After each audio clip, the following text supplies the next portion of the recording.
Ito ang bus ng tour group ng Milano.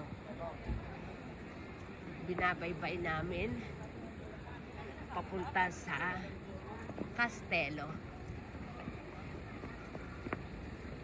Uy, huli ka dyan. Siądziemy tu.